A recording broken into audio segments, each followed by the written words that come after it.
আসসালামু আলাইকুম, সবাই কেমন আছেন? আলহামদুলিল্লাহ, আমিও ভালো আছি। আজকে সকালের নাস্তা আমি কী তৈরি করেছি এ নিয়ে একটা ভিডিও শেয়ার করেছি। হয়তো আপনাদের কাছে ভালো লাগতে পারে, তাই আমি এর একটা দ্বিতীয় পার্ট বের করেছি। দ্বিতীয় পার্ট আপনাদের কাছে কিছুদিন পরে শেয়ার করব। এখন এই ভিডিওটায় আপনাদেরকে কী করেছি সেটা নিয়ে দেখিয়ে দিচ্ছি ভিডিওটা। তো চলুন শুরু করি আমার এই ব্লগ ভিডিওটা। তো আমরা মূলত এই পিঠাকে অনেকে বলে থাকি খোলা জালি পিঠা, খোলা পিঠা, তারপরে জালি পিঠা। অনেকের অঞ্চলে অনেক ধরনের নাম আছে, কিন্তু আমি কখনো আমার বাপের বাড়ি এই ধরনের পিঠা দেখিনি, খেয়ে অভ্যস্ত ছিলাম না। অনেকে চিনতেও না কখনো এই পিঠাগুলো। এখন ভিডিও ইউটিউবে বিভিন্ন রকমের শেয়ার করাতে এখন সবাই চিনতে পারে, জানে এই পিঠাগুলো কেমন। তো আমি আমার শ্বশুরবাড়িতে এসে এই পিঠা বানানোগুলো শিখেছি। আমার শ্বশুরবাড়িতে সবসময় এই পিঠাগুলো শীতের সময় তৈরি করা হতো।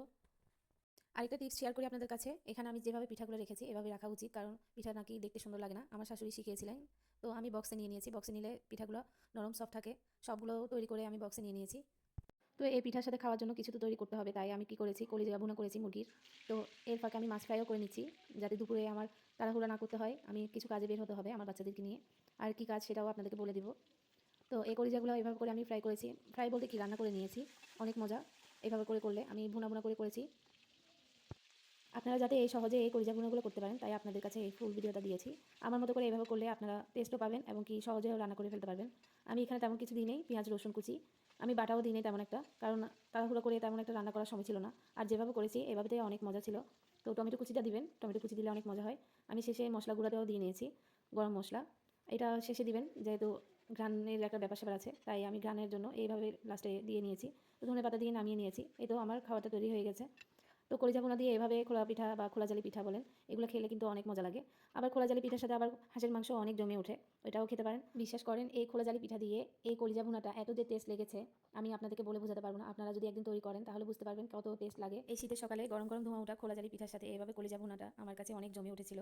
তো আলহামদুলিল্লাহ অনেক খেয়েছি, অনেক ভালো লেগেছে। আমার হাজবেন্ড অনেক সুনাম করেছিল, আর আমার বাচ্চারাও অনেক আনন্দ করে খেয়েছিল। আলহামদুলিল্লাহ আমার অনেক ভালো লেগেছে। আপনারা হয়তো অনেকে হাঁসের মাংসের সাথেও খেয়েছেন, কিন্তু একদিন এভাবে করে ট্রাই করে দেখবেন, তাহলে বুঝতে পারবেন কত টেস্ট লাগে। তো অনেক বকবক করেছি, নিজের অনেক প্রশংসা করেছি। আজকের এই ভিডিওটা আপনাদের কাছে ভালো লাগলে অবশ্যই আমার কমেন্ট বক্সে কমেন্ট করে জানাবেন কেমন হয়েছে এই ভিডিওটা।